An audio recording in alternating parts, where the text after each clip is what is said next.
안녕하세요. 지난주에는 우리가 개방거시경제에서 책의 제11장을 다뤘죠. 그 11장에서는 IS 곡선을 우리가 도출을 했는데, 이 IS 곡선이라는 건 여러분들이 알다시피 재화시장의 균형을 나타내는 곡선이라고 얘기했죠.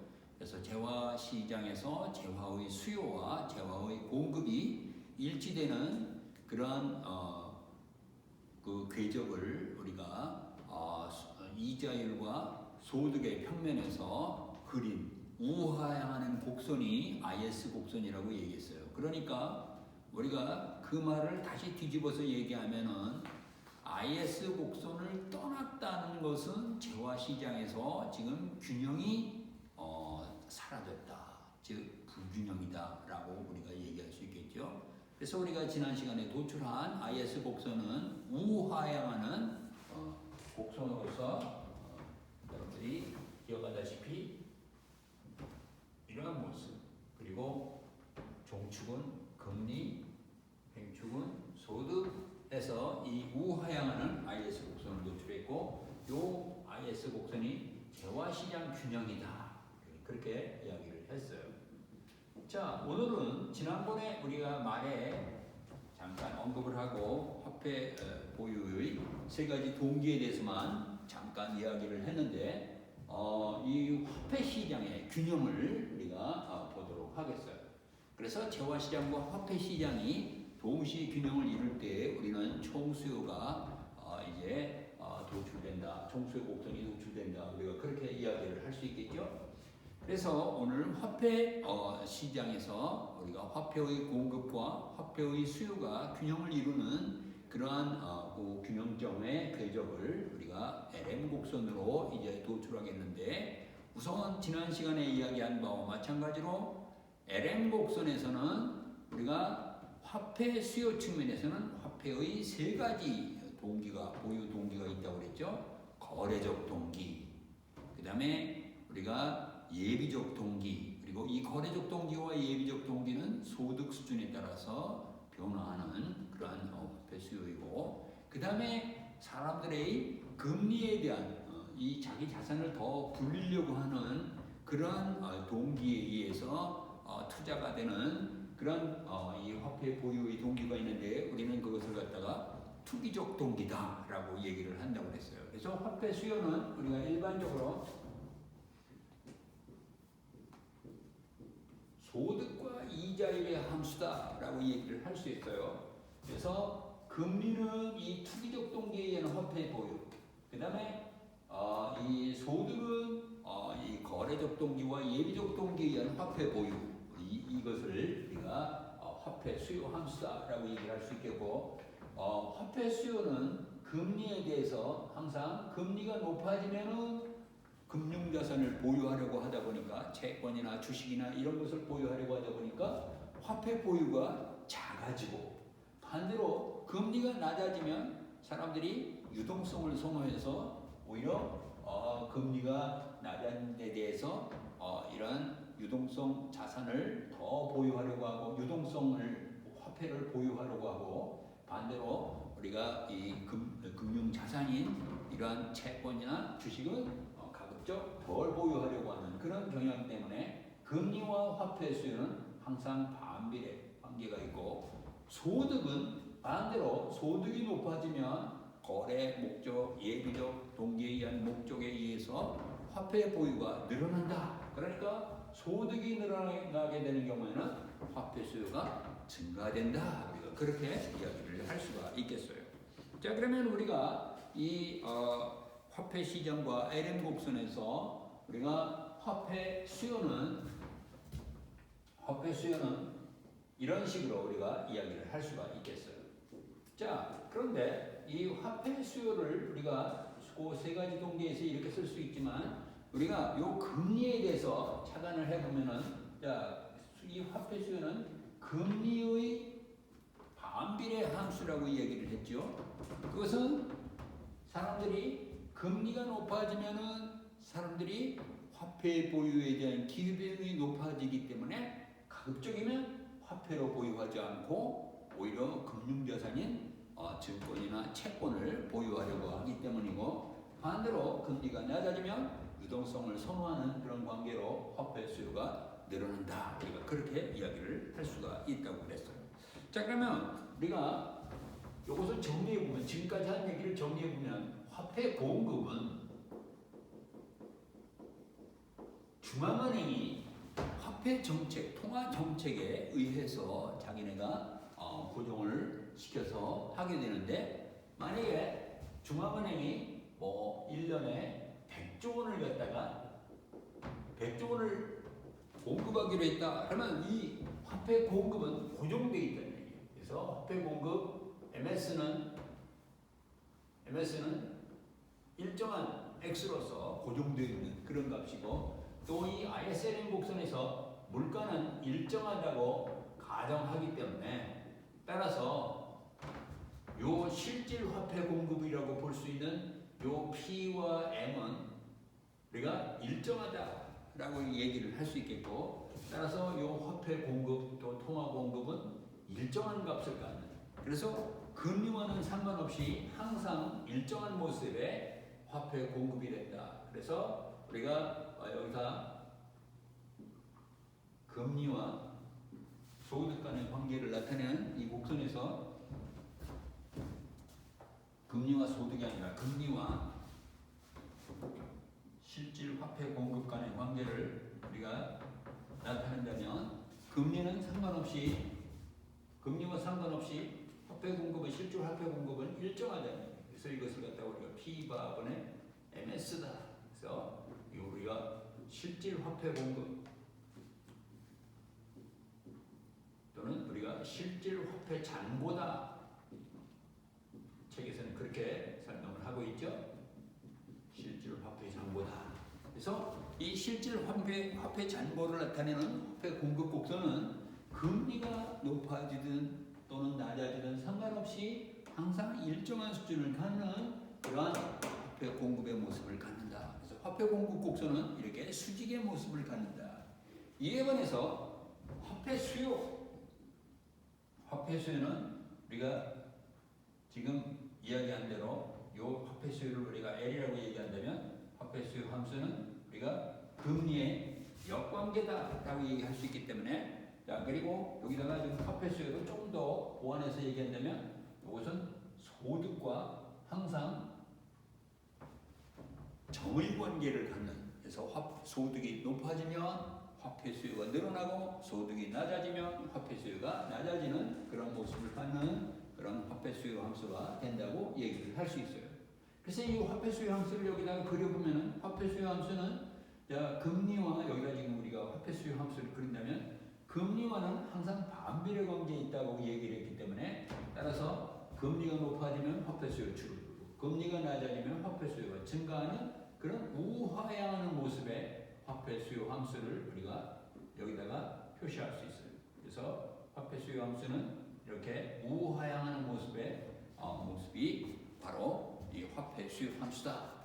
따라서 우리가 화폐 시장의 균형을 얘기한다면, 화폐 시장의 균형은 실질 화폐 공급, 실질 화폐 잔고, 이 곡선 수직의 모습과 그 다음에 화폐 수요, 이것도 마찬가지로 실질 화폐 수요의 모습인데, 이 화폐 수요가 우하향하는 그런 모습이 바로 이 화폐 수요 곡선, 또 그리고 이 수직의 이 화폐 공급 곡선이 일치하는 요점에서 화폐 시장의 균형이 일어난다는 얘기예요. 화폐 시장 균형. 이 점은 바로 여기다 지금 우리가 얘기한다면 화폐 시장 균형이다라고 얘기할 수 있어요. 그래서 화폐 시장 균형은 실질 화폐 잔고인 화폐 공급, 실질 화폐 공급과 실질 화폐 수요가 만나는 점, 요 점에서 화폐 시장이 균형된다. 우리가 그렇게 이야기를 할 수가 있겠어요. 자, 그러면 우리가 이 통화 공급의 이제 여기서 지금 이자율이 조정되는 관계를 우리가 여기서 지금 요 결정되는 요 이자율이 균형 이자율인데, 요 균형 이자율을 우리가 RZ라고 얘기한다면, 요 균형 이자율이 조정을 통해 가지고 이 화폐 공급과 화폐 수요를 조절하는 역할을 우리가 한다고 볼 수가 있어요. 여기서 본다면, 예를 들어서 금리가 중앙은행의 어떤 정책에 의해서 금리가 높아졌다고 해보세요. 예를 들어서 금리가 이렇게 됐다. 금리가 R1 수준으로 금리가 인상되었다고 한다면 이때 요 수준에서 화폐 수요와 화폐 공급을 보게 된다면 화폐 수요는 요만큼, 화폐 공급은 이만큼. 여기가 화폐 공급 곡선이니까 따라서 이 화폐 공급과 화폐 수요의 모습을 보게 된다면 화폐 시장에서 화폐의 초과 공급이 발생합니다. 초과 공급. 우리는 이것을 갖다 ESM이라고 얘기하는데 요 ESM에서 본다면 화폐의 초과 공급 때문에 이 금리가 하나의 화폐의 가격이라고 얘기한다면 결국 화폐의 초과 공급 때문에 우리가 자동적인 수요 공급의 조절작용에 의해서 화폐의 초과 공급으로 인해서 금리는 낮아질 수밖에 없어요. 금리가 낮아진다. 그래서 금리가 R1에서 점점점 R0 방향으로 점점점 오게 되어서 궁극적으로 R0에 이르게 되면 화폐 시장이 균형을 이루게 되는 거죠. 반대로 만약에 금리가 이 균형 수준 R0보다도 훨씬 낮은 수준에서 만약에 정책적으로 결정이 된다고 한다면 만약에 여기서 지금 이 R2라고 얘기할 때는 이때 이 R2 수준에서의 화폐 공급은 이만큼, 화폐 수요는 이만큼.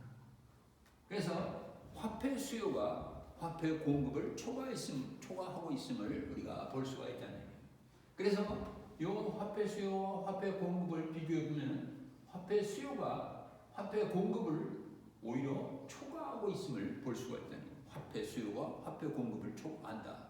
그 말은 시장에서 화폐 시장에서 화폐의 초과 수요가 있다. 그것을 갖다 EDM이다. 화폐의 초과 수요다. 라고 얘기할 수 있겠고 화폐의 초과 수요가 이만큼이 발생한다. 이만큼이 발생한다. 자, 화폐의 초과 수요가 있는 경우에는 금융시장에서 금리가 어떻게 되겠어요? 금리는 자동적으로 화폐의 가격인 이 금리는 점점 올라가게 됩니다. 그래서 이쪽으로 가게 됩니다. 이쪽으로.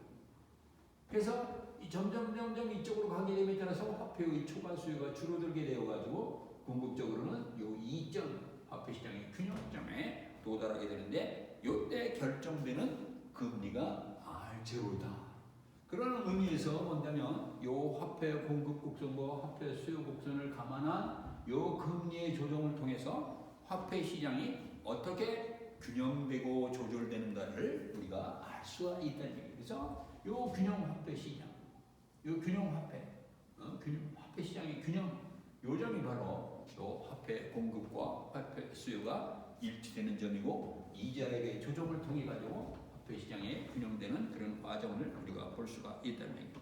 자, 그러면 이때 우리가 한 가지 여기서 이 책에 나온 순서대로 우리가 얘기를 한다면 요 책에서 맨큐 책에서 통화 공급 변화가 이자율에 어떤 영향을 미치는가, 통화 공급의 변화가 MS 변화가 이자율에 어떤 영향을 미치느냐. 자, 우리가 그것을 한번 생각해 볼 수 있죠. 자, 화폐 공급이 만약에 갑자기 증가한다. 자, 우리는 이것을 갖다가 요새 여러분들이 현실 이슈로서 나오는 것 가운데 지금 코로나 바이러스 사태로 인한 세계 경제의 경제적인 침체를 막기 위해서 각국의 중앙은행들이 취하는 정책이 뭐냐면은 quantitative easing, 즉 양적 완화라고 해요. 양적 완화. 통화를 그냥 막 무제한 공급한다는 거예요. 물론 이 양적 완화는 그냥 통화를 막 찍어내서 그냥 발행한다는 의미가 아니라 기업이나 금융기관이 갖고 있는 각종 채권들을 국채, 공채 또 심지어는 기업의 운영 채권까지 사주는 거예요. 자, 사주게 된다면 그 사준다는 얘기는 무슨 얘기예요? 결국 이 시중에 통화를 공급해주는, 화폐를 공급해주는 역할을 하게 되고 시중에 화폐 공급이 늘어나서 자금 시장이 원활하게 된다. 요 며칠 전에도 국가가 우리 중앙 정부에서 말한 것에 의하면은 100조 원을 기업들에게 풀어준다 그런 얘기가 있었어요. 그 말은 바로 여기서 지금 일종의 양적 완화다. 그러니까 quantitative easing이다. quantitative easing. 그래서 요 quantitative easing이라는 말은 양적 완화, 통화를 마구 풀어준다는 얘기예요. 그러면 이것이 금리에 어떤 영향을 미치느냐? 사실은 통화를 풀어서 물론 기업들의 자금난을 덜어주는 측면도 있지만 또 이 양적 완화를 한다는 것은 결국 금리에 하락 영향을 미쳐서 이 시중에 금리의 즉 자금의 가격을 갖다가 낮추는 측면, 그래서 투자를 촉진하는 그런 목적도 있기 때문에 이 양적 완화가 금리에 미치는 영향은 금리에 하락 영향을 미친다, 금리에 인하 영향을 미친다, 우리가 그렇게 얘기할 수 있어요.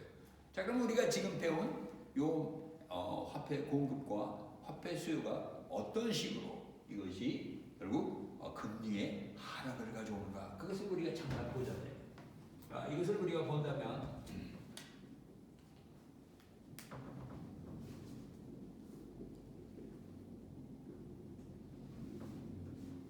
화폐 수요 곡선, 실질적인 화폐 공급. 그러면 여기서 화폐 공급이 증가된다고 해보세요. 자, 화폐 공급이 증가된다는 건 화폐 수요는 그대로 있지만 화폐 공급은 이 MS가 증가한다는 얘기예요. 자, 이 화폐 공급이 P분의 M바S에서 P분의 M바1으로 만약에 증가한다. 그러면 이 통화 공급이 이제 어느 쪽으로 이동하겠어요? 이 M바가 증가하기 때문에 이 자체가 오른쪽으로 시프트하게 된다. 이게 오른쪽으로 시프트한다. P바분의 M바 S1 이렇게 된다. 응? 그래서 자, 여기서 본다면 이제 균형금리가 원래 여기서 A점에서 시장 균형을 이루고 있었는데 화폐 시장이 이제 새로운 화폐 공급선에 의해서 요 화폐 수요와 요 일치되는 새로운 점이 바로 B점이 된다는 거예요. 요 B점이 화폐 시장의 균형을 이루는 점으로서 만약에 요 B점에서 금리를 우리가 따져본다면 아까는 R0였었는데 이제 금리가 R1으로 이제 하락하게 됨을 볼 수 있다는 얘기예요. 그래서 우리는 MS 변화가 즉 중앙은행의 양적 완화가 금리 인하를 초래한다.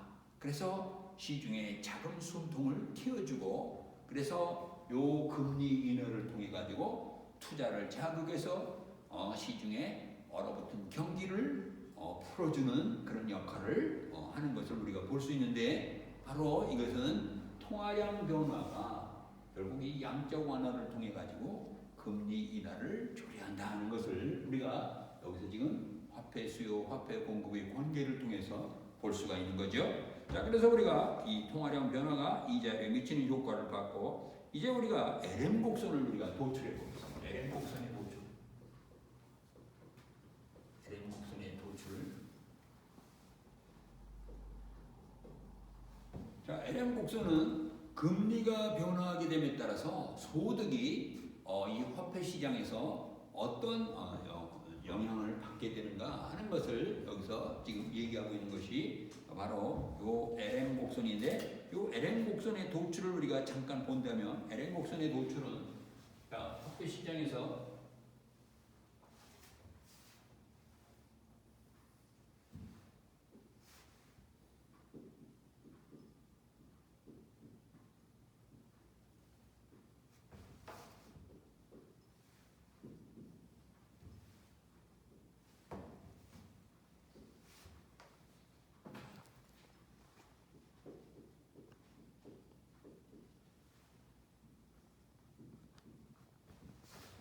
자, 최초에 요 실질 화폐 공급과 화폐 수요가 일치되는 점이 여기였어요. 그래서 여기서 지금 화폐 시장의 균형을 이루어주는 그런 점은 R0다.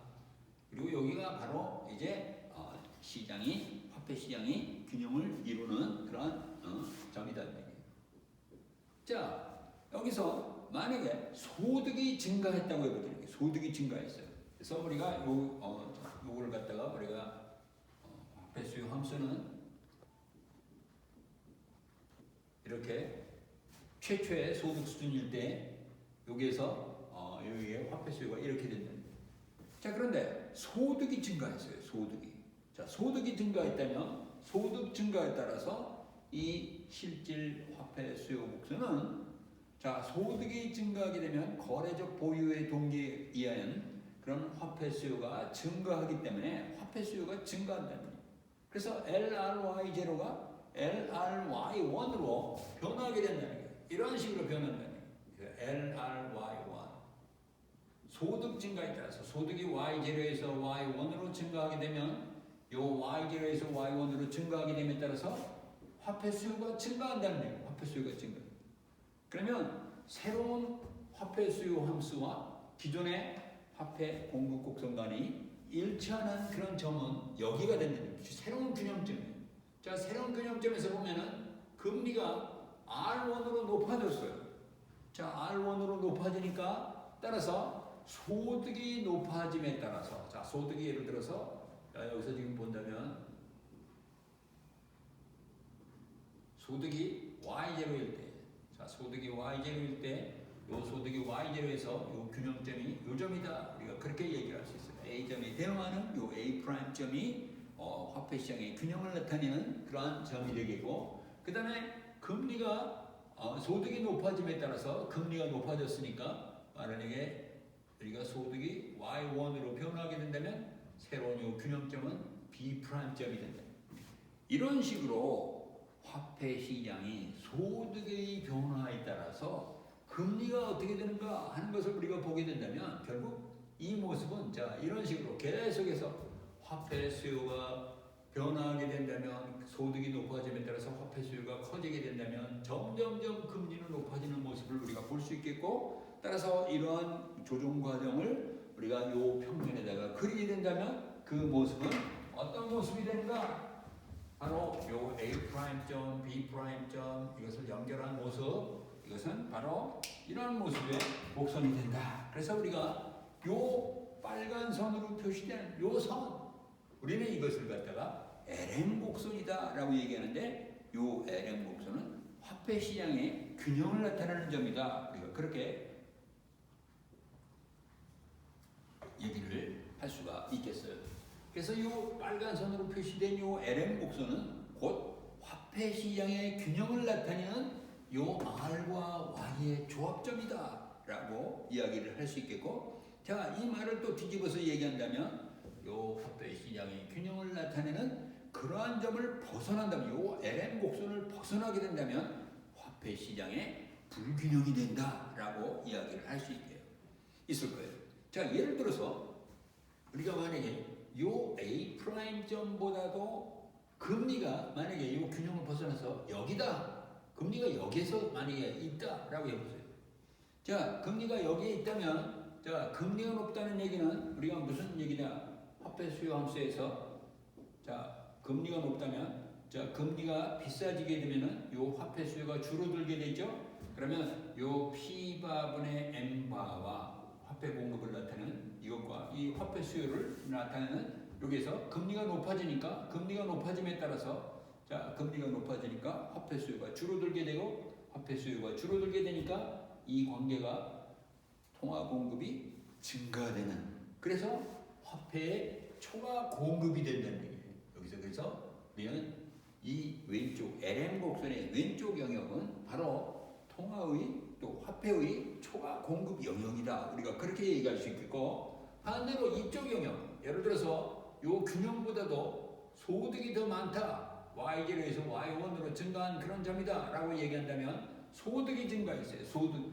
자, 소득이 증가하면은 거래적 동기에 의한 화폐 수요가 증가하기 때문에 화폐 수요가 증가해요. 화폐 수요가 증가하니까 자, 기존의 실질 화폐 공급에서 이게 균형을 이루고 있다가 이게 점점 Y가 커지게 됨에 따라서 화폐 수요가 늘어나게 되니까 이 모습은 이런 모습이 될 것이고, 이것은 바로 화폐 수요의 초과 수요다. EDM이다. 화폐의 초과 수요다 라고 얘기할 수 있어요. 그래서 요 LM 곡선을 벗어난 영역은 바로 화폐 수요의 초과 수요를 나타내는 영역이다. 우리가 그렇게 이야기를 할 수가 있겠어요. 그래서 요 LM의 기울기, LM 곡선의 기울기, 화폐 시장의 균형을 나타내는 LM 곡선의 기울기는 여기서 우리가 본 대로 결국 우상향의 모습을 갖는다. LM은 우상향의 모습을 갖는다. 라고 이야기를 할 수가 있겠다는 얘기. 그래서 LM 곡선은 우상향이다. 우리 지난번에 재화 시장의 균형을 나타내는 IS 곡선은 어떤 모습이었어요? 우하향이었어요. 우하향.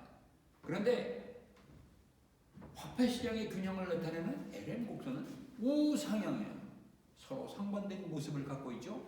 재화 시장의 균형을 나타내는 IS 곡선은 우하향, 화폐 시장의 균형을 나타내는 LM 곡선은 우상향 이런 모습을 갖는다 하는 것을 그래서 LM의 기울기가 플러스이다라고 얘기를 할 수 있다는 거예요. 그래서 LM의 기울기는 플러스이다. 그래서 LM 곡선이 우상향이다. 우리가 그렇게 이야기를 할 수 있다는 거예요. 우상향. 업워드 커브다. 우상향이다. 우리가 그렇게 이야기를 할 수가 있겠어요.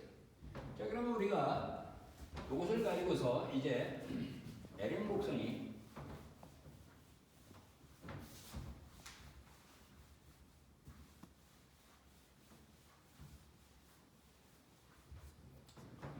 이제 어떤 식으로 이게 움직이는가 하는 것을 보도록 하겠는데 LM 곡선의 쉬프트를 보겠습니다. LM 곡선의 쉬프트.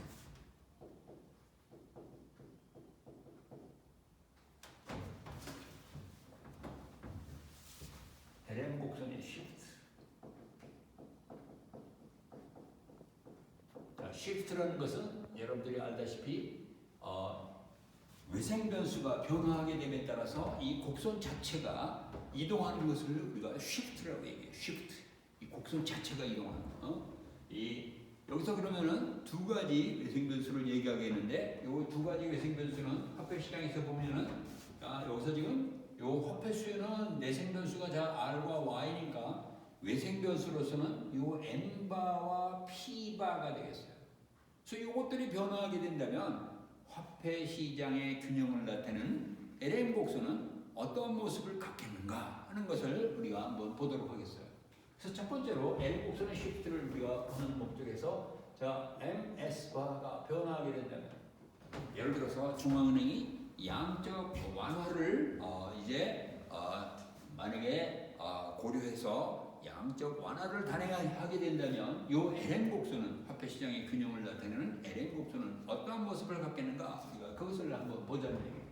자, 그러면 LM 곡선이 어떻게 되는가를 우리가 보기 위해서 아까 우리가 여기서 지금 LM 곡선의 쉬프트에서 자 여기는 금리 그리고 여기는 화폐 수요, 화폐 공급 자 B바분의 M바 S 그 다음에 L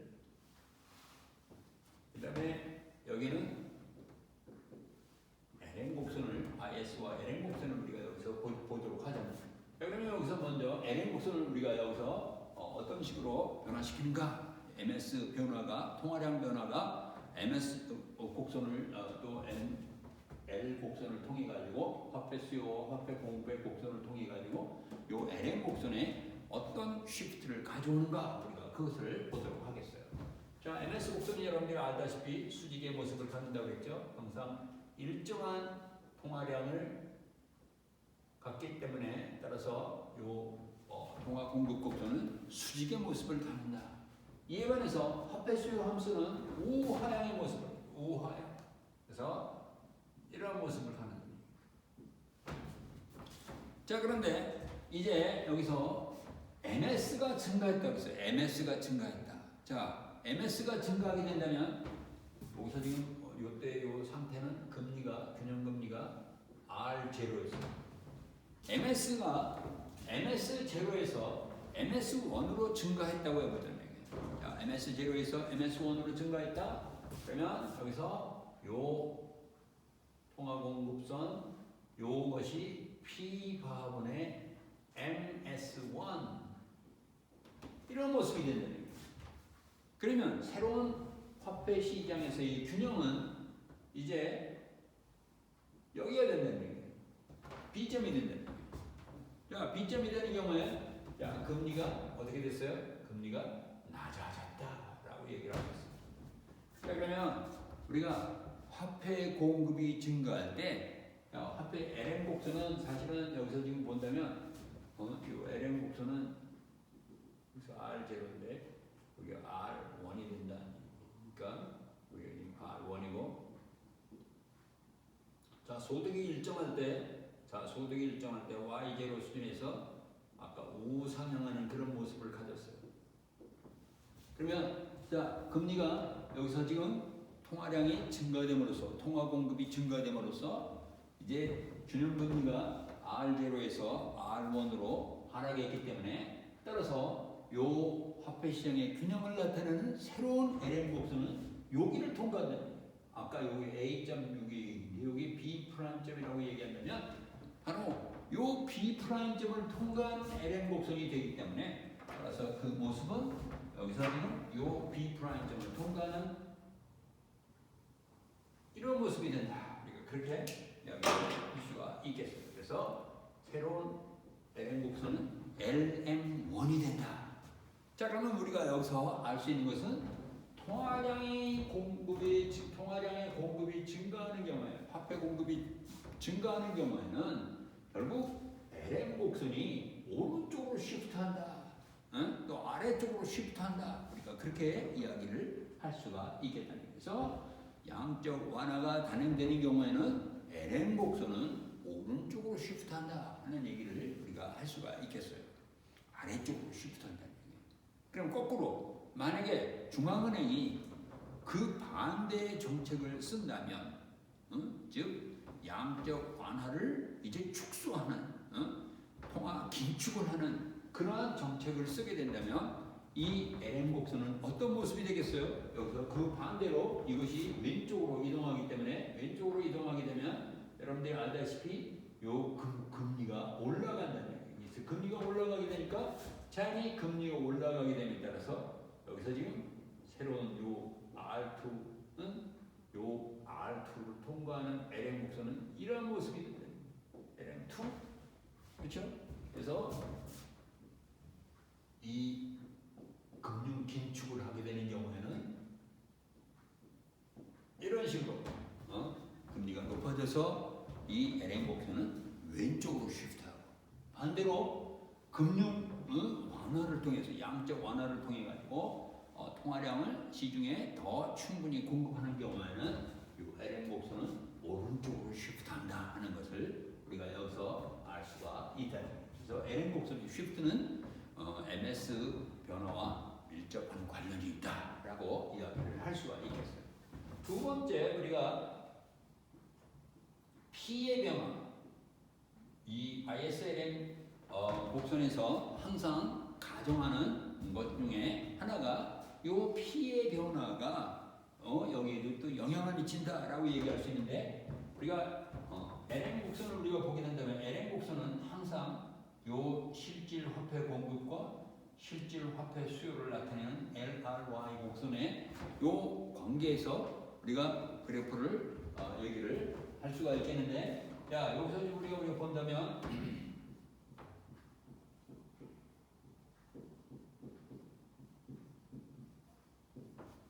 자 이 P의 변화가 자 P의 상승은 여기서 거꾸로 요 P의 상승은 실질 화폐 공급을 줄이는 역할을 해요.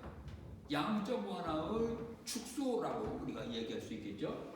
그러면 이러한 P바의 상승을 통해 가지고 물가 상승을 통해 가지고 실질 화폐 공급이 줄어들게 되니까 자 그래서 우리가 요 관계가 이게 이제 이렇게 되겠죠. 이것이 상승하게 됨에 따라서 P분의 MS가 줄어들게 되니까 따라서 오히려 시장에서 화폐 수요의 초과 수요가 발생하게 돼 가지고 이것이 왼쪽으로 이동하게 되면 금리가 상승해서 여기서 지금 이게 왼쪽으로 간다. 그래서 LM의 시프트가 왼쪽으로 시프트한다. 또는 뭐 위쪽으로 시프트한다. 우리가 그렇게 얘기할 수 있겠죠. 그래서 왼쪽으로 시프트한다. LM이 왼쪽으로 시프트한다 하는 얘기를 할 수가 있겠어요. 그래서 MS와 P의 변화는 정반대로 작용을 하죠. MS의 증가는 요 LM 곡선의 오른쪽 시프트를 가져오지만 P의 상승은 오히려 LM 곡선을 왼쪽으로 쉬프트 시킨다 하는 것을 여기서 우리가 알 수 있겠어요. 이것을 갖다가 쉬프트다라고 이야기를 하게 된다는 얘기예요. 자, 그러면 우리가 이제 LM 곡선과 IS 곡선을 맞췄는데 우리가 요 IS와 LM은 어차피 지금 단기의 균형을, 단기 거시 균형을 얘기하는 것이에요. 그래서 요 단기에서의 거시 균형을 나타내는 그런 이 함수를 우리가 한번 정리를 해보도록 하겠어요. 단기 거시 균형을 우리가 보겠습니다. 자, 단기 거시 균형을 우리가 본다면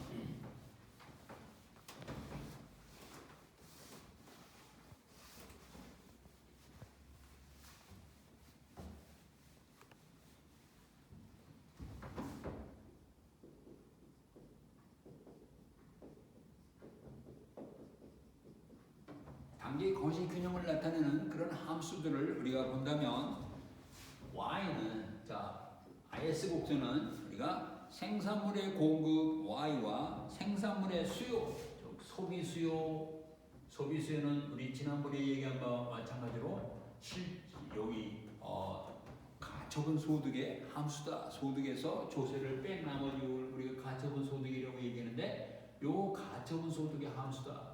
가처분 소득이 증가하면 소비는 증가하고 가처분 소득이 감소하면 소비가 감소하는데 항상 그 관계는 이 한계 소비 성향이 0과 1 사이에 있다 하는 식으로 케인즈가 가정했다고 우리 지난 시간에 얘기했죠. 자, 그 다음에 투자는 금리의 반비례 함수이다. 그래서 금리와는 항상 반비례 관계에 있는 투자 함수를 얘기할 수 있어요. 이거 투자 지출 함수다라고 얘기할 수 있고, 그 다음에 정부 지출이다라고 이야기를 할 수가 있어요. 그래서 생산물의 총 공급, 생산물의 총 수요, 요것이 일치되는 Y와 R의 조합을 나타내는 거, 그것을 우리는 IS 곡선이다라고 얘기한다고 그랬어요. 이번에서 지금 얘기한 화폐 시장의 균형을 나타내는 요 선은 P바분의 N바 S, 그 다음에 LRY. 그래서 이것은 실질 화폐 공급, 이것은 실질 화폐 수요 해서 요 둘이 요 일치되는 그 점을 갖다가 우리가 LM 곡선이다 라고 부른다고 그랬어요. 그래서 요 LM 곡선은 요 화폐 시장을, 화폐 공급과 화폐 수요를 일치시키는 R과 Y의 조합점들, 그것을 우리는 LM 곡선이라고 얘기를 하게 된다는 얘기예요. 자, 그러면 여기서 지금 요 많은 수식 가운데 뭐 두 개의 수식이지만 많은 변수들이 있죠. 그러면 여기서 어떤 것이 내생 변수이고 어떤 것이 외생 변수인가를 우리가 가려낼 필요가 있어요. 내생 변수라는 것은 그 방정식들의 우리가 풀고자 하는 그 변수들을 내생 변수라고 얘기해요. 그 관계에서 공급과 생산물의 공급과 생산물의 수요, 화폐의 수요와 화폐의 공급이 요 관계에서 항상 결정되어야 하는 변수, 우리는 그것을 갖다가 내생 변수라고 얘기하고, 반대로 외적으로 여기서 지금 바라고 표시된 P바라든가 MS바라든가 T바라든가 G바라든가 이런 것들은 다 외적으로 주어진 것들이 정책적으로 외부 정책에 의해서 일정한 값으로 치부되는 그러한 변수다 해서 우리는 그런 변수를 외생 변수라고 불러요. 영어로는 우리가 외생 변수 exogenous variable, 내생 변수 endogenous variable 이렇게 얘기하는데, 우선 내생 변수는 여기서 지금 내생 변수는 R과 Y는 요 두 개의 수식에서 결정되어야 하는 것이 뭐냐면 R과 Y예요. 그래서 요 R과 Y 이것들이 내생 변수예요. 여기서 결정되는 거예요. IS와 LM의 관계에서 결정되는 이것을 갖다가 우리는 내생 변수라고 얘기해요. endogenous variable, endogenous.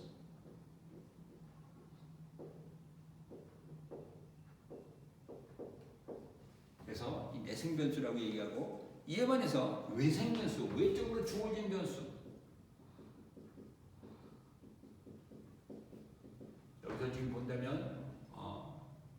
G바, T바, P바, MS바 이런 것들은 외생 변수다. 우리가 외적으로 주어진 값들이다. 그래서 exogenous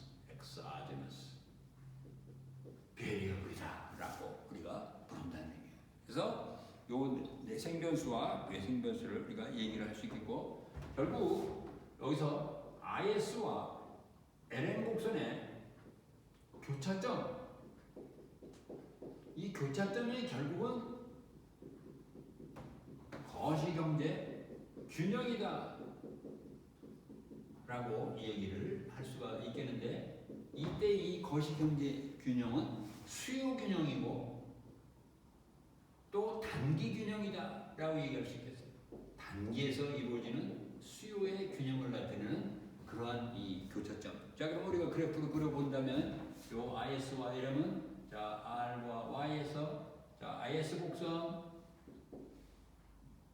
우하향하는 모습, 생산물 시장의 균형이라고 그랬죠. 재화 시장의 균형을 나타내는 요 IS 곡선. 이에 반해서 LM 곡선은 여기서 지금 우리가 본 바대로 LM 곡선 우상향하는 그런 모습의 화폐 시장 균형이에요. 그러면 요 IS 곡선과 LM 곡선이 만나는 점, 여기가 바로 거시경제 균형점이다 라고 얘기를 할 수 있는데, 이때 거시경제 균형을 나타내는 금리, 균형금리 R0, 그리고 균형소득 또는 균형생산량 Y0가 우리가 결정되는데, 이때 요 2점을 갖다가 우리는 거시경제 균형점이다. 더 구체적으로 얘기한다면 단기 수요 균형이다 라고 이야기를, 단기 수요 균형점이다 라고 이야기를 할 수가 있겠다는 얘기예요. 자, 그럼 우리가 지금까지 얘기한 것들을 그런 의미에서 우리가 정리를 해보면은 ISLM 모형은 단기의 경기 변동을 분석하는 단기 분석 모형이다 라고 얘기할 수 있는데, 이것을 정리해보면은 우리가 이 모형을 어떻게 우리가 얘기할 수 있냐면, 모형을 정리해보면 이 모형은 결국 케인즈의 단순 국민 소득, 케인즈의 균형 국민 소득,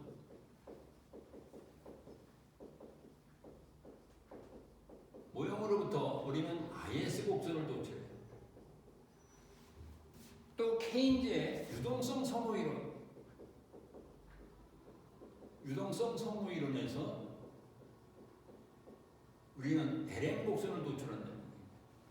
그래서 케인즈의 균형 국민 소득 모형을 통해 가지고 재화 시장의 균형을 나타내는 IS 곡선을 도출하고, 케인즈의 유동성 선호 이론을 통해 가지고 우리가 LM 곡선을 도출한다면 요 IS와 LM을 통해 가지고 결국 우리는 무엇을 우리가 도출할 수 있냐면, 요 IS LM 모형을 통해 가지고 AD 곡선을 도출할 수 있다. AD 곡선, 총수요 곡선, 총수요 곡선을 도출한다. AD 곡선이 도출된다. 우리가 그렇게 얘기할 수 있어요. 이에 반해서 요 ISLM 모형과 함께 우리가 또 얘기할 수 있는 것이 결국 뭐냐면, 여기 이 ISLM 모형에서 생산물 시장과 노동 시장, 생산물 시장과 노동 시장을 통해 가지고 우리는 총 공급 곡선을 도출할 수 있다. 총 공급 곡선 도출.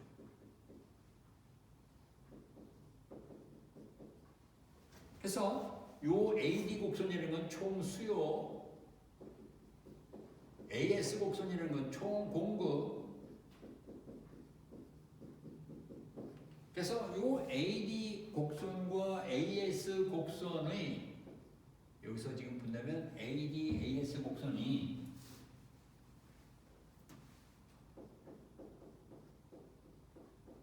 거시경제 전체의 균형을 나타내는 그러한 모습이다. 그래서 총공급, 총수요 모형이다.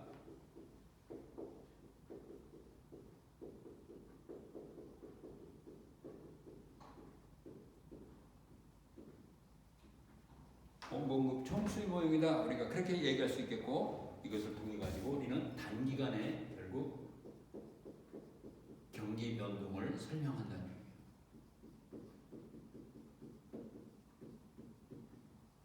이때 결정되는 것은 균형 물가 수준과 균형 소득 수준을 우리가 결정하게 된다는 거예요. 그래서 우리가 지금까지 얘기한 것들을 정리해 보면은 결국 케인즈의 균형 국민 소득으로부터는 IS 곡선이 도출되고 케인즈의 유동성 선호 이론으로부터는 LM 곡선이 도출되는데 요 두 곡선을 통해 가지고 총수요 곡선이 도출되고 우리가 나중에 또 이제 우리가 배우는 것이 생산물 시장과 노동 시장인데 요 생산물 시장의 노동 시장을 통해 가지고 총 공급 곡선이 도출되고 이렇게 결정된 AD 곡선과 AS 곡선의 조합을 통해 가지고 우리는 결국 단기간에 경기 변동을 설명한다. 그렇게 이야기를 할 수가 있겠어요.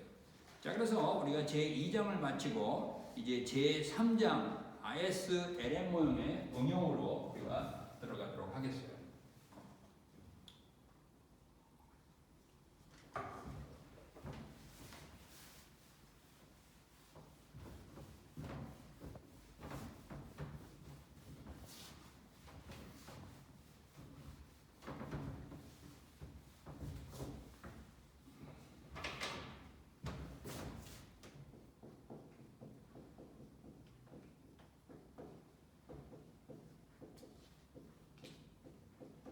지금까지 우리가 배운 IS 곡선과 LM 곡선의 도출을 통해 가지고 이것이 어떻게 응용되는가 우리가 여기서 보겠는데 여기서는 우리가 두 가지를 얘기할 수 있어요. 우선 아까 외생 변수로 둔 얘기 두 가지 토픽을 얘기한다면 two topics 해가지고 그래서 첫 번째로 우리가 얘기할 것은 뭐냐면은 외생 변수의 변화가 여기서 외생 변수의 변화라고 얘기할 때는 G바나 T바나 MS바나 이런 변수들이 어떻게 결국 R과 Y의 금리와 소득에 어떤 영향을 미치는가 이것을 우리가 여기서 지금 볼 것이고 두 번째로 이 ISLM 모형 응용에서 우리가 얘기할 것은 결국 ISLM 모형으로부터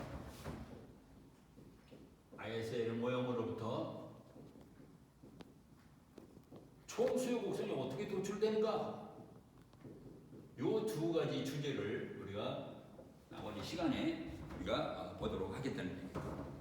물론 책에는 1930년대 대공황을 또 다루는 여러 가지 이론들을 설명하고 있지만 우리는 시간 관계상 그 내용은 스킵을 하도록 하겠어요.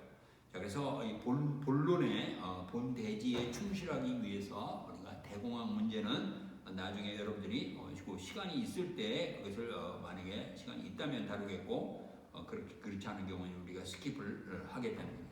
자, 그럼 우리가 먼저 ISLM 모형을 통해 가지고 우리가 이제 어떻게 이 IS 곡선이 외생 변수가 변화하게 될 때 이 IS 곡선이 또 LM 곡선이 변화하게 돼서 금리와 소득이 변화하게 되겠는가 그것을 우리가 한번 다뤄보도록 하겠습니다. 자, 그러면 우리가 ISLM 모형을 통한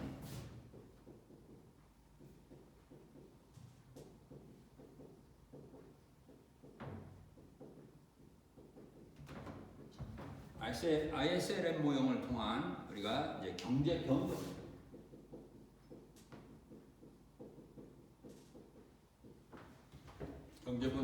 우리가 설명한다면 우선 여기서 일단 재정 지출이 변하게 된다면 G바의 변화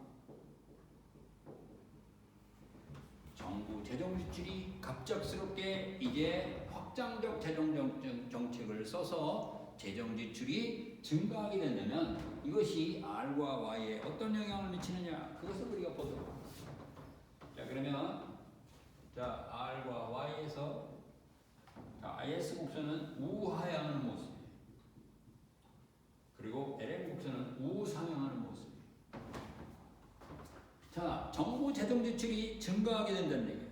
자, 정부 재정 지출이 증가해요. 그럼 우리가 보는 대로 이것은 계획된 지출을 증가시키는 거예요. PE를 증가시킨다. 계획된 지출을 증가시킨다. 계획된 지출이 증가되니까 따라서 재화 생산이 촉진된다. 우리가 그렇게 얘기할 수 있어요. 자, 재화 생산이 촉진된다. 대화 생산이 촉진된다면 생산 자체가 늘어나게 되고 그것은 소득이 증가된다라고 얘기할 수 있겠고, 자, 소득이 증가된다면 화폐 시장에서는 화폐의 추가 수요가 발생한다. 거래적 화폐 수요 증가 때문에 화폐 수요가 증가한다. 자, 화폐 수요가 증가한다면 금리가 상승하게 되고 균형금리가 상승하게 되니까 따라서 기업의 투자가 위축된다. 우리가 그렇게 얘기할 수 있겠죠? 그러면 자, 이것을 우리가 자, 그래서 이 투자가 되니까 Y가 감소하는데 여기서 증가되었던 이 소득 Y의 증가의 일부분이 그래서 앞에서 얘기한 Y 증가의 일부가 결국 상쇄된다. 우리가 그렇게 이야기를 할 수 있기 때문에 그래서 Y가 결국은 약간만 증가한다는 것을 우리가 볼 수 있는데, 자, 그 관계를 우리가 여기 그래프에서 보게 된다면 정부 재정 지출이 증가한다. 그러면 요 IS 곡선이 오른쪽으로 시프트 이렇게 된다. 이런 식으로 증가합니다. 자, 그러면 여기서 보겠어요. 자, 최초의 균형점, 요 IS 곡선과 LM 곡선이 만나는 균형점에서는 요 A점에서 균형을 이루었어요.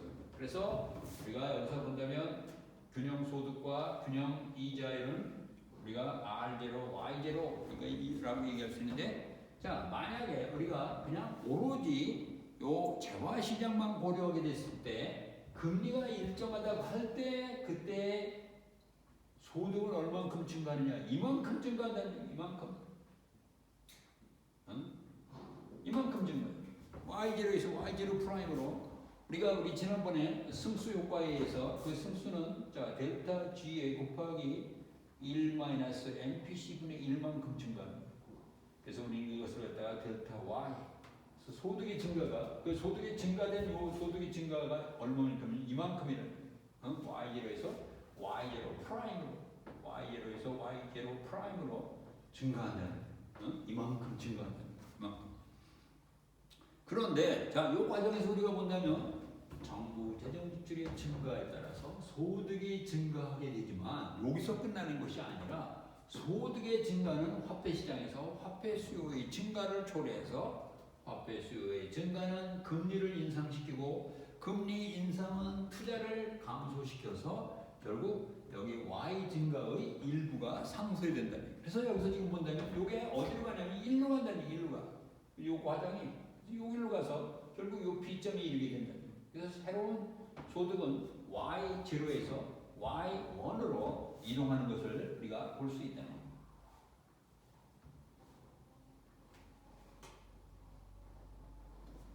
그래서 우리가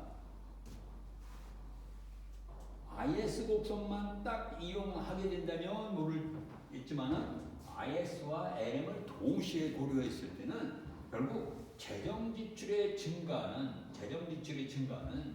결국 IS 곡선을 오른쪽으로 시프트 시켜가지고 결국 소득을 증가시키는데, 자, 학자들의 여기 책에는 안 나온 얘기지만 내가 여러분들에게 한 가지 부연해서 얘기를 한다면 재정 지출 증가가 있지만 소득 증가가 있지만 여기서 만약에 이 금리가 상승해서 이 과정에서 투자가 감소함으로써 소득이 감소하는데 이것이 100억 증가했는데 이것이 100억 감소해서 소득은 전혀 안 늘어난다. 이러한 주장을 하는 극단적인 주장을 하는 일부 경제학자들도 있어요. 고정파 중에서 이런 주장을 하는 사람들이 있는데 우리는 이러한 그래서 완전히 소득은 안 늘어난다. 재정 지출이 증가하지만 안 늘어난다. 이런 식의 논리적인 주장을 하는 그런 주장을 우리는 뭐라고 얘기하냐면 구축 효과다. 영어로 우리가 crowding out effect다라고 얘기해요.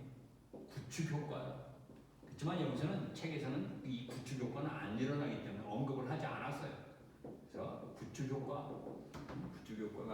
있다라고 얘기했는데 G바의 변화를 우리가 싹 무시하는, 그래서 이 고전학파의 일부 고전학파 강경한 아주 고전학파의 주장들은 이런 구축 효과를 얘기하기도 하지만 여기서는 여러분들에게 일단 이 학부 수준에서 이 구축효과 얘기는 더 이상 하지는 않겠어요.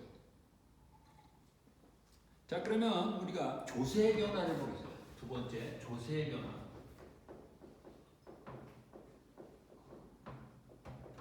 자, 조세가 이 일반적으로 우리가 알고 있는 경제 상식으로 얘기한다면 조세가 인상되면 소득이 어떻게 되겠어요?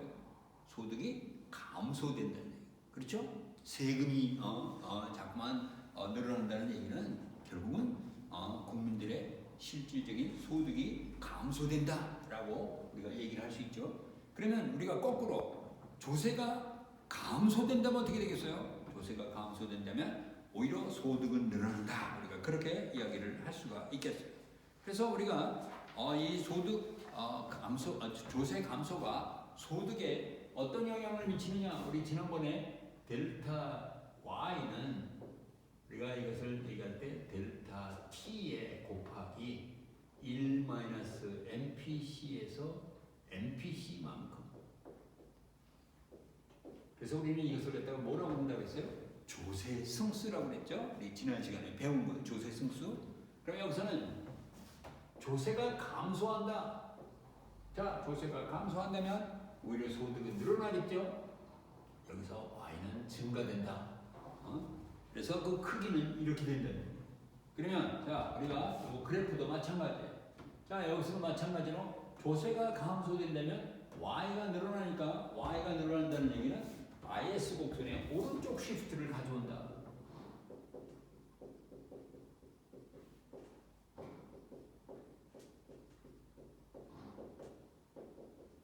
IS 곡선의 오른쪽 시프트를 가져온다. 그래서 요 G바의 증가 효과와 비슷한 방향으로 요 T의 감소 효과가 그렇게 된다 하는 것을 우리가 알 수가 있게 됩니다. 그래서 요 소득 증가 효과는 케인즈의 단순 소득 모형에서 우리가 봤을 때 요 G바의 변화 효과는 이거였었는데 T바의 감소 효과는 이거라는. 그럼 절대적으로 어느 것이 더 크겠어요? 사실 이것이 더 크다는 얘기예요. 그래서 정부 재정 지출을 증가시키는 것이 조세를 인하시키는 그 소득 증가 효과보다도 훨씬 더 크다 하는 얘기를 내가 부연해서 여러분들에게 이야기를 하도록 하겠어요. 세 번째로 우리가 통화 공급의 변화 효과를 우리가 보겠습니다. 그래서 통화 공급의 변화 효과, MS 효과.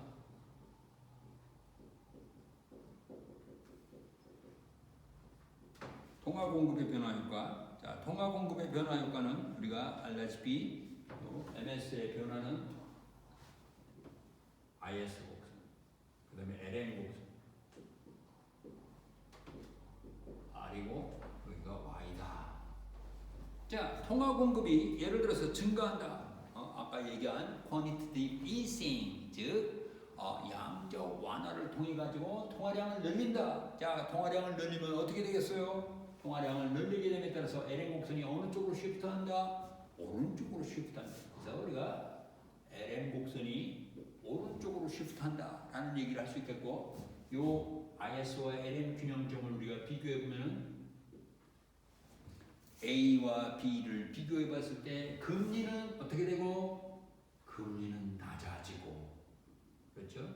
금리는 낮아지고, 소득은 어떻게 되고? 소득은 증가하고.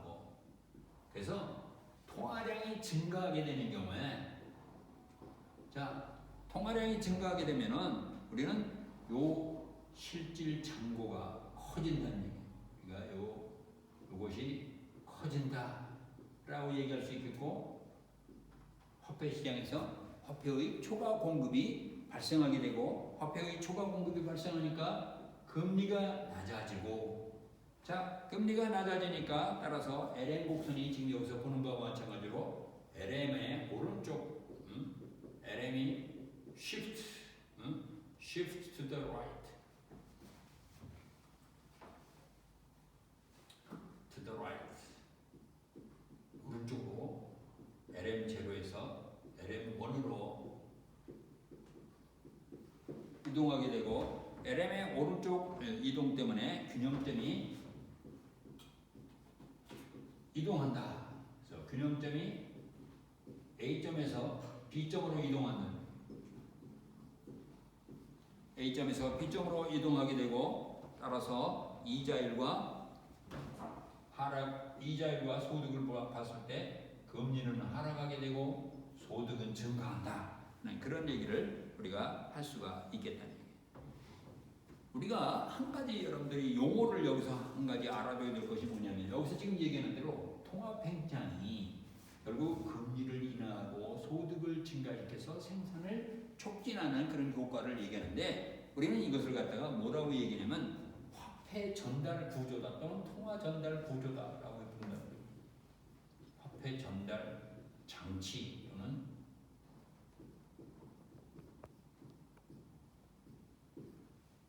통화 전달 장치. 그래서 통화 공급 즉 양적 완화를 통한 실물 경기의 진작 효과. 우리는 이것을 갖다가 화폐 전달 장치 또는 통화 전달 장치라고 얘기하는데 여기서 중요한 역할을 하는 게 뭐냐면 이 화폐 전달 장치에서 중요한 기능을 하는 것이 금리. 통화 공급을 늘렸다.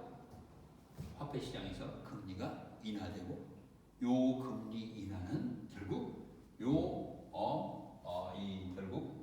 화폐 재화 시장에서 투자를 촉진해서 소득을 증가시키는 효과를 가져온다는 거예요. 그래서 금리의 역할이 굉장히 중요하다는 거예요. 그래서 여기서 지금 화폐 전달 장치, 통화 전달 장치가 바로 그런 얘기를 그런 역할을 한다. 영어로는 우리가 monetary transmission mechanism이다라고 얘기해요. monetary transmission mechanism, monetary transmission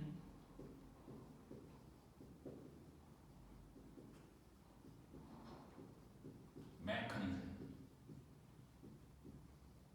여러분들이 자동차의 구조에 대해서 조금 관심을 가진 사람은 요거에 대해서 용어를 아마 기억할 거예요. 트랜스미션이라는 게 뭐예요? 트랜스미션 동력 전달 장치죠. 휘발유를 통해 가지고 또는 뭐 경유를 통해 가지고 이제 폭발을 일으켜서 동력이 생기면 이 동력이 트랜스미션을 통해 가지고 바퀴에 전달돼서 자동차가 굴러간다는 얘기예요. 마찬가지로 여기서도 통화량이 증가되면 화폐 공급이 증가되면 그것이 금리의 인하를 통해 가지고 결국 금리를 결국 소득을 증가시키는 그런 화폐 전달 장치 기능이 여기서 이루어진다 하는 것을 우리가 알 수가 있겠다는. 자, 그다음에 이제 우리가 통화와 재정 정책의 상호 작용에 대해서 우리가 한번 보도록 하겠습니다.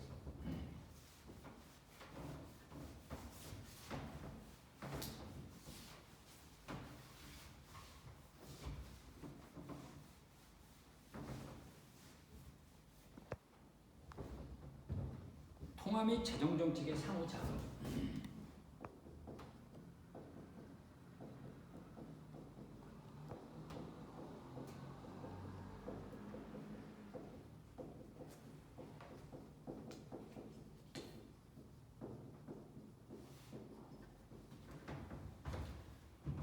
이 통화 정책과 재정 정책의 상호 작용은 어떤 정책이 변경될 때 다른 정책에 이것이 영향을 미치게 되고 이러한 상호 의존성이 정책 변화에 따른 충격을 이제 변화시킬 수 있다는 얘기예요. 그래서 여러분들 그 맹큐 교과서에 나온 예가 뭐냐면 의회가 조세를 이제 인상시키는 경우에 이것이 중앙은행이 만약에 이것에 대해서 어떤 정책을 펴게 됨에 따라서 즉 대응하는 거죠.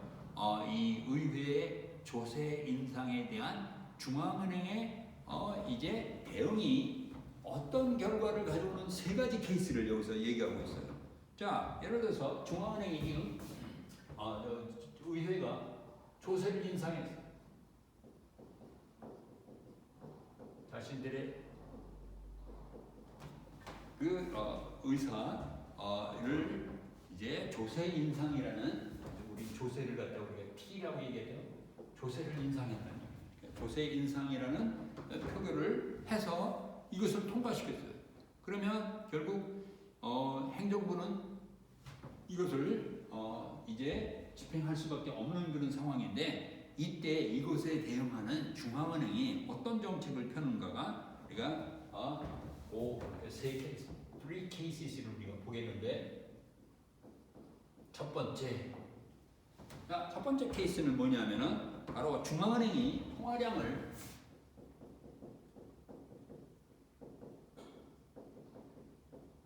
통화량을 일정 수준으로 유지하는 거.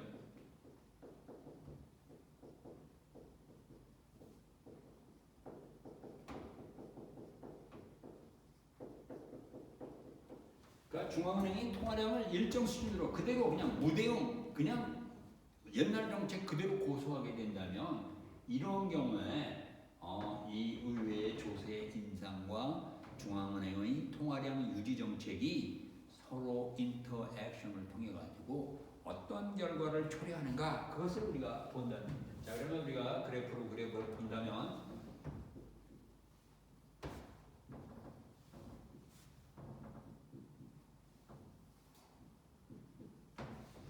자, 의회가 조세 인상을 했어요. 자, 의회가 조세 인상을 하는 경우에 자, 여러분들이 아는 대로 조세 인상은 가처분 소득을 감소시키죠. 그래서 C의 Y-T 요 가처분 소득을 자, 요 T가 인상됨에 따라서 가처분 소득이 감소했어요. 그래서 가처분 소득의 감소.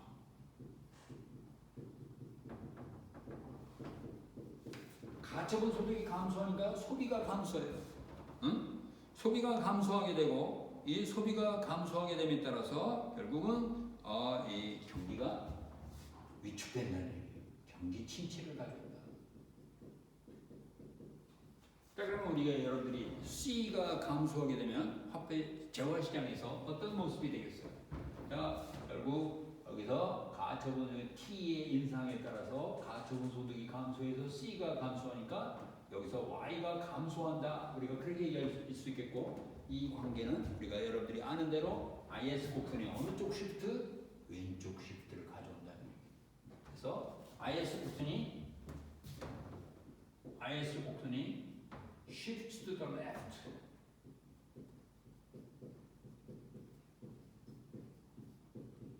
그래서 IS 곡선이 왼쪽으로 시프트하게 되니까 균형점이 A점에서 B점으로 바뀌어요. 자, 그러면 우리가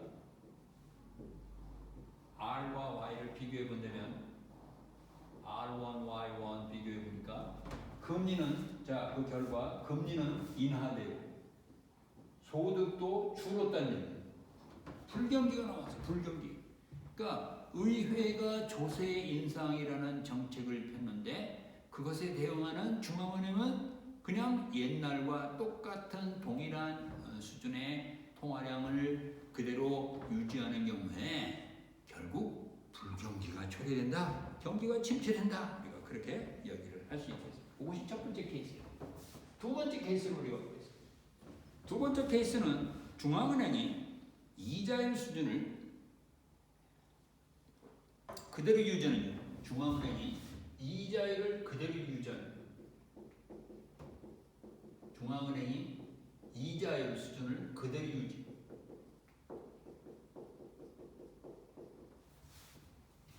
그대로 유지하는 거예요. 자, 그러면 여기서 지금 우리가 아까 얘기한 자, 의회는 조세를 인상했어요. 자, 의회가 조세를 인상. 자, IS 곡선이 있었는데 이것이 IS0에서 IS1으로 이동하게 되고 자, LM 곡선 여기서 본다면 A점에서 B점으로 간다는 얘기예요. 그래서 R0, R1 이렇게 됐습니다.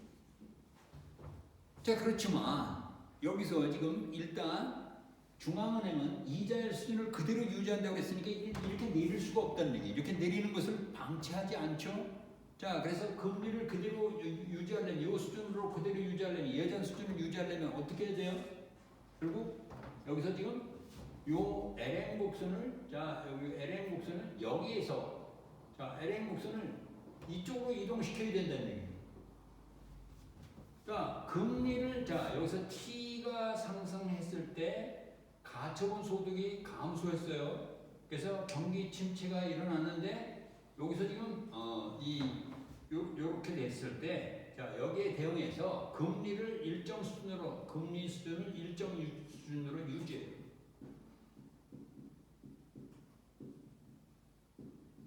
일정 수준으로 유지. 즉 여기서 일정 수준이라는 것은 R0를 얘기해요. R0. 그러면 R0를 유지하려면 통화공급을 어떻게 해야 돼요? 통화공급을 줄여야 된다. 그래서 여기서 일정 수준으로 유지하기 위해서 MS를 줄인다는 얘기예요. MS 감소 정책. 자, MS를 감소하게 된다면 결국 금리는 유지돼요. 자, 금리는 유지되지만 소득은 어떻게 돼요? LM이 왼쪽으로 쉬프트하게 되고, 자, M에 이게 왼쪽으로 쉬프트하게 됨에 따라서 소득은 결국 급격히 감소한다. 그래서 여기서 지금 보게 된다면 소득이 급격하게 감소되므로 극심한 경기 침체를 겪게 된다는 그런 얘기를 우리가 할 수 있겠습니다. 그래서 경기 후퇴가 심화된다. 그렇게 얘기를 할 수 있습니다. 경기 후퇴가 심화된다. 그것이 두 번째 케이스. 세 번째 케이스, 마지막으로 우리가 본다면 중앙은행이 이제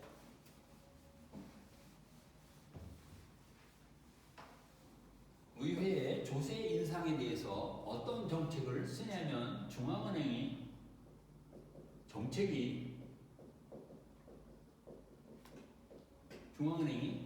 소득 수준을 유지하는 정책을 쓴다.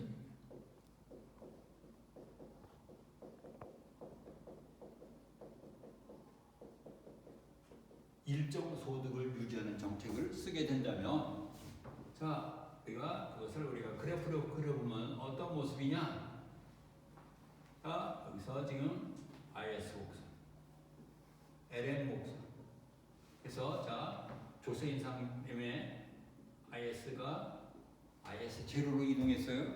이랬을 때, 자, 소득을 최초에 Y 제로에 쓰는데, 여기서 지금 본다면 이게, 자, 소득을 이 수준을 그대로 유지하려고 한다는 얘기예요. 원래 사실 조세 인상만 한 것을 그대로 내버려 둔다면 소득은 감소할 수밖에 없어요. 그러나 중앙은행이 이것을 그대로 방치하지 않는다는 얘기예요. 수수방관하지 않고 이것에 대해서, 자, 소득을 우리는 여기 수준으로 유지하려고 한다. 그래서 자, 여기를 가려면 이 얘기는 무슨 얘기냐면 LM 곡선을 오른쪽으로 시프트 시켜야 된다. LM 곡선을 오른쪽으로 시프트 시킨다는 얘기는 통화량을 늘린다는 얘기. 통화량 확장적, 즉 아까 얘기한 양적 완화 정책, 통화량 증가 정책을 펴게 된다는 얘기. 이래서 결국 여기서 T가 증가했을 때 여기서 지금 본다면 Y가 감소하는데 소득을 유지하는 것. 그래서 여기서 지금 이 Y가 감소를 상쇄하기 위해서 통화량을 늘린다는 거예요. MS 증가 정책을 편다는 거예요. 즉 quantitative easing, 양적 완화 정책을 펴게 된다면 여기서 이거에 따라서 결국 LM 곡선이 오른쪽으로 shift해. LM 곡선이 오른쪽으로 shift한다. LM 곡선이 오른쪽으로 shift하게 되면 LM0가 LM1으로 shift하게 되고, 이에 따라서 결국 새로운 균형점은 여기서 지금 본다면 이쪽으로 간다. C점으로, C점. 새 균형점이 C점이다.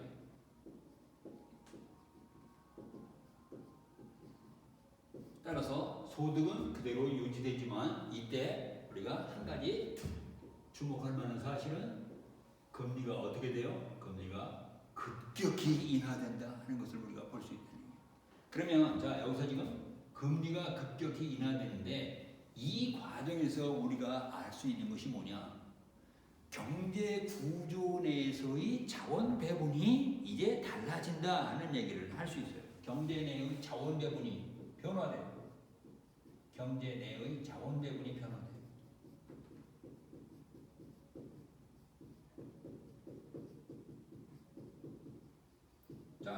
우리가 잠깐 설명해 보면은 결국 조세를 인상한다. 조세를 인상하면 가처분 소득이 줄어들게 됨에 따라서 소비가 줄어들게 되고, 자, 그렇지만 소비가 줄어들게 되지만 이 과정에서 금리가 인하된다는 얘기예요. 금리가 인하된다. 그러니까 오히려 투자는 증가한다는 얘기예요. 여기서 지금 보듯이 투자가 증가한다. 자, 그러면 우리가 Y가 C 플러스 I 플러스 G인데 여기서 지금 본다면, 자, 조세 인상에 따라서 요 소비가 줄어들었어요. 그렇지만 여기서 금리가 인하됨에 따라서 오히려 이 투자가 증가했어요. 여기서 지금 만약에 100억 줄었다, 여기서 100억이 증가해서 요 구성이 달라졌다는 얘기예요. 구성이. 응? 그래서 우리는 이것을 갖다가 경제 내의 자원 배분 변화다라고 얘기를 하게 됩니다. 그래서 중앙은행이 의회의 조세 인상에 대응하는 정책이 어떤 정책이냐에 따라서 만약에 여기서 지금 중앙은행이 소득을 유지하는 그런 정책을 쓰게 된다면 경제 내의 자원 배분이 변화된다. 그러니까 그렇게 이야기를 할 수가 있겠어요. 자, 여러 가지 또 이야기가 있지만은 우리가 오늘은 여기까지 하고 다음 시간에 계속 하도록 하겠어요. 수고했어요.